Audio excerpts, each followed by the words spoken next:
Yo guys, what is up? Welcome back to another episode of Marijuana Say Weekly, and today we are discussing blackout and load shedding solutions. So load shedding is obviously native to South Africa. It's sort of periodic periods of time, periodic blackout. So we have no electricity for like 2.5 hours, sometimes 3 times a day. It depends, sometimes once a day. That's generally at most, I think at the worst case, it's like 4 times a day. So it varies, but you get a schedule and such like that. But wherever you live, you may be experiencing intermittent issues with your power. There's a lot of other countries that also experience load shedding, especially now due to the energy crisis in Europe, as well as within Africa.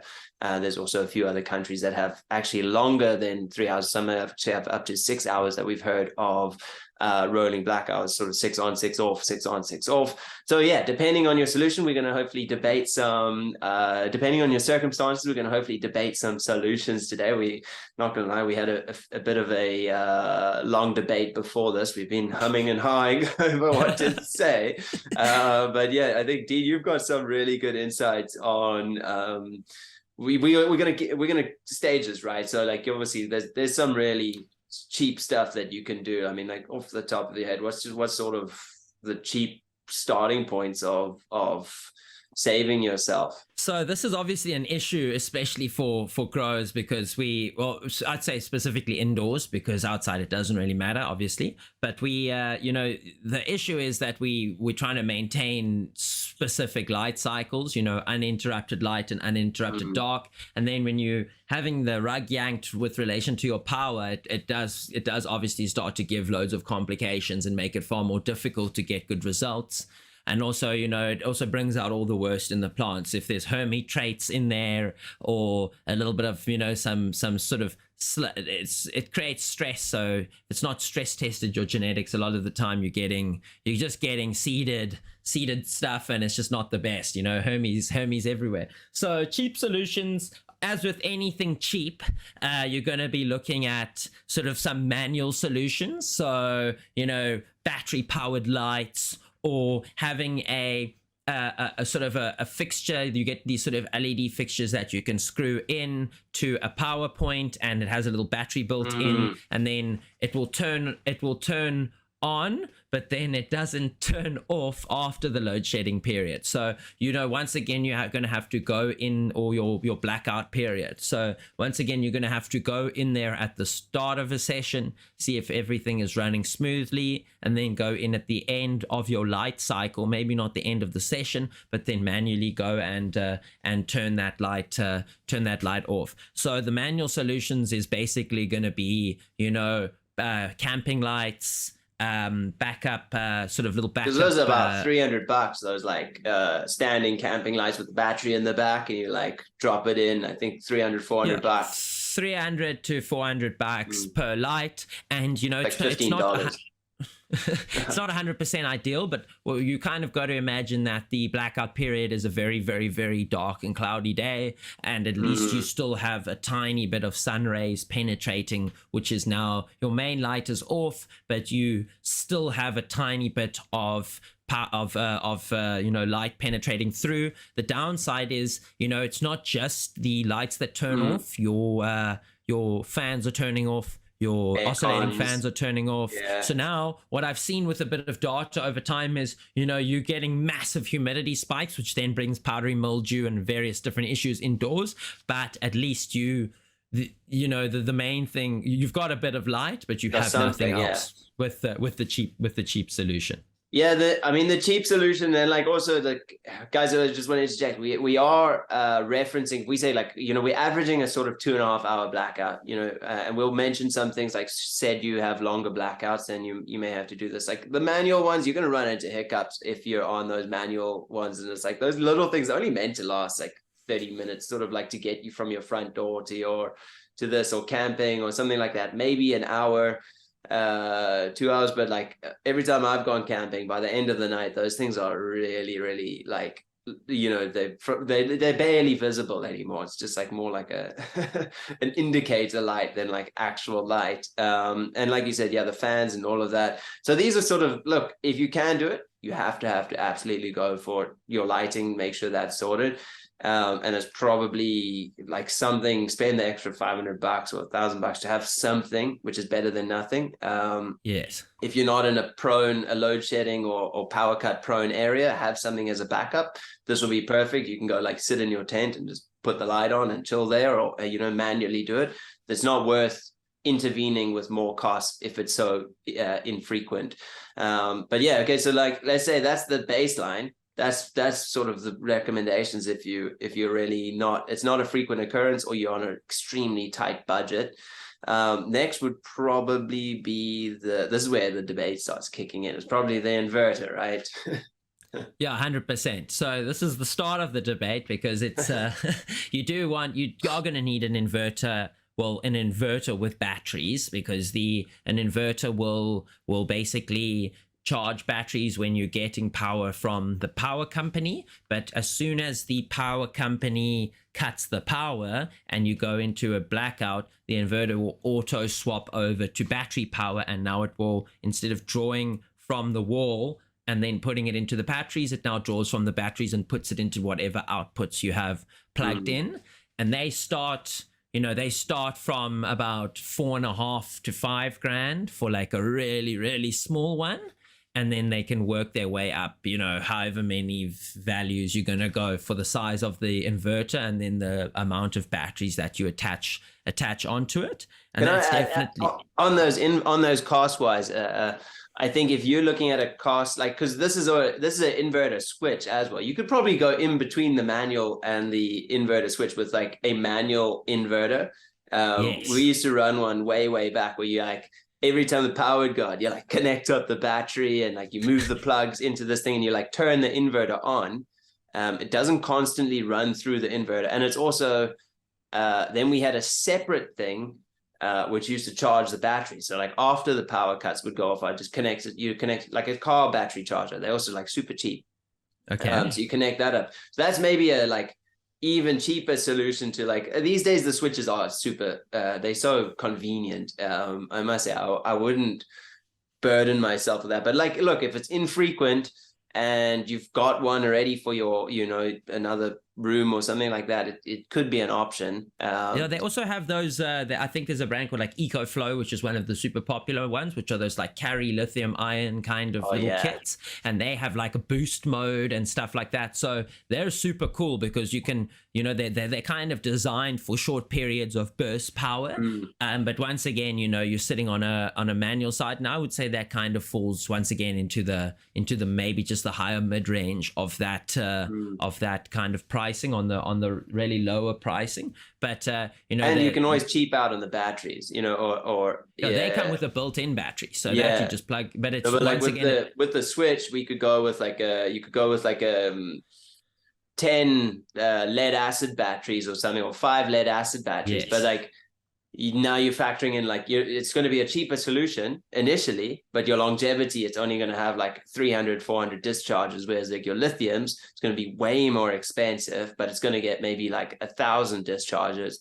Yes. So that's also going to massively affect your price. What do you rate the cost for like your percentage on a grow? Like, if say a $5,000 grow, what kind of percent do you think you're gonna have to spend to like get that mostly survivable? So I would say if you want to run just some base environmentals and some backup lighting, you're probably looking at maybe like 25 to 30% of the cost. But if you want to go and run like most everything, you're probably looking at around 60% of the cost. So the cost implications to run everything are quite high, and for that reason it makes it unachievable for a lot of people. So where blackouts are common in South Africa, I would say 90% of us who are running backup are running sort of small systems and just running a little bit of environmentals. But the guys who are doing larger grows are definitely looking at how they can run most of their system, and probably how to bring their costs down in doing so, because a lot of them are sort of doing, there's more risk for people who are doing it on a larger scale. And what's nice with those inverter systems, you can always slap a solar panel on, which will further increase your return on installing a solar system. You know, it's like or an inverter system. You're now getting, basically it's gonna pay it off quicker because you're getting sun juice. Yeah, so the inverter and batteries is what's required to save the load shedding, and then this is where our debate came in, because if you're going to go for inverter battery, you're surviving load shedding, but you're still reliant on or the power company. So if now, for example, a substation blows or there's an elongated blackout, now all of a sudden, you know, you're on a limited amount of time. So then your solution is either more batteries, which is probably always going to be, you know, you're always going to probably need more batteries down the line. But if you go solar, then you can obviously be less reliant and you're creating your own power, which then generates power for you. So you're a little bit more sort of off grid, let's say. You could go fully off grid as well. But then also there's the cost saving implication, because, you know, you're saving money over time. However, the downside is you need to then run your grow during the daytime period. And a lot of people run their grow during the nighttime period. And I think that's a two-factored thing. A lot of people work in the day, so they can't really work on their grow at night. They have to work on their grow at night. They can't work on their grow in the day. And then, you know, secondarily, it's sometimes super hot in the day. So they try and sort of offset that heat with running it at the nighttime, you know. So you'd have to adjust your whole grow style in order to maximize the solar styled system. But then you do get that kind of cost saving. However, then you are reliant on it being sunny. So if it's midwinter and raining, and all of a sudden you're hit with 3 weeks of rolling blackouts, you know, the system might start to begin tested. Then what solutions are we left with? Well, I also want to add, like, I keep thinking, we keep mentioning like heat, but I've been in grows where it's like, where heat, you know, running the ACs, you know, essential, but there's places where you have to run heaters inside your grow room, you know, to heat it, to get it up to temperature, because otherwise your plants will freeze. They need that humidity. I suppose in SA, we've always been blessed with pretty reasonable temps. And if not, the light will suffice as a heater. But yeah, I think this is the I guess the sad part about all of this is we've got the good old petrol Jenny that we could always just whop out if I would recommend it. I would say it's essential, because like an inverter system, unless it's really got 6 hours of battery life on it, or you're just not going to run, you know, you need to run. So like an inverter system, you don't want to run it 100% flat. You only want to run it down to like 30% anyway. So now you've got that 70%, which either needs to cover all of your growth for like 6 hours at the worst case, or longer, or 18 hours. Like, it's just, what are you going to do if it goes up? You've got to have something. You've got to have a petrol Jenny on standby, even if it's just a Jenny to run your supplementary light and fans. Yeah, because like it's a lot of people will build a system with anticipation of it being only a short period of time. But if it's lead acid batteries, you can only draw them to 50%, you know, so now it's even less. Yeah. So you're limited. There's lots of calculations that come into this to see what's going to be most viable for yours. And we didn't really want to go into those kinds of calculations today. We do have a couple of videos we're going to link below where we do some basic calculations, but you know, this is probably one of the hardest topics with growers who experience this a lot. You know, how do we survive this in the best way? And that's why there's just sort of, you know, there are multiple solutions, but it's once again about finding what solution is going to be best for you. I would say the ultimate is having a big inverter battery system with lots of batteries, having a bunch of solar panels, and then having a backup generator in case all of that fails. But like, that's then I would say on a commercial level for most home grows. Even the Govy, our government often burns diesel to keep the lights on, you know, and it's like they have backups, but when all the backups fail, it's like, let's, you know, pull out the old fossil fuels. It's like, and it's like, I know we don't want to encourage it, but it, you know, like restaurants, if you're running a restaurant, if you're running any business and the power goes out, like, you have to have power. It's like you're generally, you can't turn the cooks and the chip fryers and all of that stuff can't go on if you don't have electricity, and if you don't have chips, you don't got business. Which sounds straightforward, but it's super important, and like a grow for some people is a business. So yeah, no, I think those are probably the gist of it. I think a lot of people are going to comment under this video, and I want to get ahead of it. Like, if you can grow in greenhouse with like supplementary lighting to keep the, to make sure, for the light leak and stuff like that, and just to extend or extend the days if necessary. That's obviously a win, because then you've got the sun, but that doesn't work in every country around the world, and it doesn't work for everyone who's got just like a greenhouse and garden space and this and that. So that's not, we would love that to be a perfect solution for everyone, but unfortunately it's not as simple as like, oh, just grow in the greenhouse, just like, this is solely an indoor growing scenario. If you can only grow indoors, and that's what you're probably not watching this video if you only grow indoors. So I think those are sort of the gist of it. I mean, Dean, any other thoughts on it? Closing points?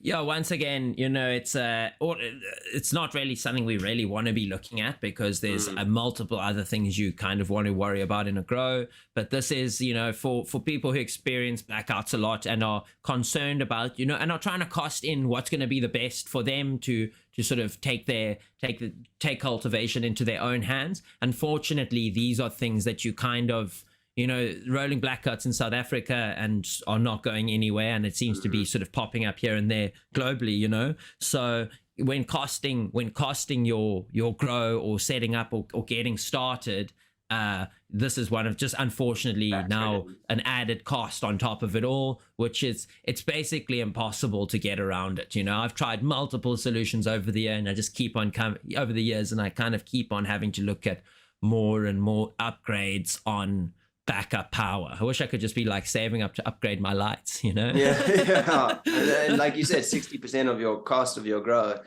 to keep it growing when the lights are off is huge. A lot of people don't factor that in. They go like, oh, this is my budget, $5,000 or $100K for a system. And then you're like, oh, but this is like, most of the time that's just the system based on the government supplying you with a reasonable amount of electricity all day and all night. So yeah, guys, I do also want to hear what your solutions are. If you have any nifty gadgets or any like cool products or cool systems or solutions or companies you've worked with that are helping you to figure out this problem that we all sort of facing with rolling blackouts, power cuts, heaters, air cons, let us know what your grow up is like, and we really appreciate you guys watching all the way to the end of this video, and we look forward to seeing you guys in another episode. Peace, guys.